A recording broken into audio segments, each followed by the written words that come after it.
Hi all. Excel എന്ന് പറയുമ്പോൾ നമുക്ക് എല്ലാവർക്കും അറിയാം എന്നുള്ളതാണ്. പക്ഷെ അങ്ങനെയല്ല. എക്സലിനകത്ത് നമുക്ക് അറിയാത്ത ഒരുപാട് ടിപ്സ് ആൻഡ് ട്രിക്സ് ഒളിഞ്ഞു കിടപ്പുണ്ട്. ഞാൻ ഇന്ന് നിങ്ങളെ പരിചയപ്പെടുത്താൻ പോകുന്നത് അതുപോലെ ഒന്നാണ്. അതായത് നമുക്കിപ്പോൾ എല്ലാവർക്കും യൂസ്ഫുൾ ആയിട്ടുള്ള ഒരു കാര്യമാണ് കസ്റ്റം ലിസ്റ്റ് പ്രിപ്പയർ ചെയ്യുക എന്നുള്ളത്. കസ്റ്റം ലിസ്റ്റ് നമുക്ക് ഭാവിയിലാവാം, അല്ലെങ്കിൽ നമുക്ക് യൂസ് ചെയ്യുന്ന ടൈമിലേക്കാവാം, ഒക്കെ നമുക്ക് യൂസ്ഫുൾ ആണ്. അപ്പം എങ്ങനെ നമുക്ക് ആ ടൈമിലേക്ക് യൂസ് ചെയ്യാം, അതെങ്ങനെ ഭാവിയിലേക്ക് വെക്കാം എന്നാണ് നമ്മൾ ഇന്ന് പരിചയപ്പെടാൻ പോകുന്നത്. അപ്പൊ നമുക്ക് നോക്കാല്ലേ.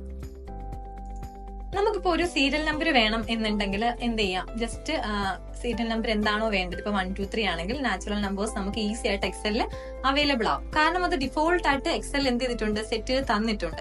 പക്ഷെ ഒരിക്കലും നമുക്കൊരു ആൽഫബറ്റ്സിന്റെ കേസ് വരുമ്പോൾ എന്ത് ചെയ്യാൻ പറ്റത്തില്ല, ആ ഒരു രീതിയിൽ ആഡ് ഓൺ ആകത്തില്ല. കാരണം നമുക്ക് ബൈ ഡിഫോൾട്ട് നമ്മുടെ ഇല്ല.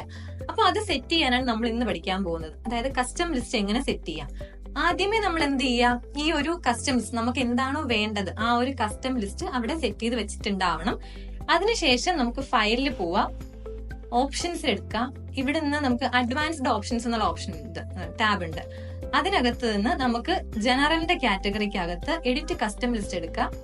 അതിൽ നമുക്ക് ഏതാണോ വേണ്ടത് ആ ഒരു കസ്റ്റം ലിസ്റ്റിന്റെ ഡീറ്റെയിൽസ് ഇവിടെ നിന്ന് ഇമ്പോർട്ട് ചെയ്ത് കൊടുക്കാം. ഇമ്പോർട്ട് ആഡ് ചെയ്യുക, ആഡ് ഓൺ കൊടുക്കുക, ഓക്കെ.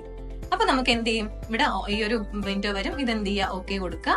നമുക്ക് ഇനി ഈസി ആയിട്ട് എന്ത് ചെയ്യാം, ഞാൻ ഈ ക്രിയേറ്റ് ചെയ്ത ലിസ്റ്റ് ഡ്രോപ്പ് ഡൗൺ ചെയ്തെടുക്കാനായിട്ട് പറ്റും. ഇതുപോലുള്ള എക്സൽ ടിപ്സ് ആൻഡ് ട്രിക്സിന് വേണ്ടിയിട്ട് ജിടെക് പാളയം പേജ് ഫോളോ ചെയ്യുക.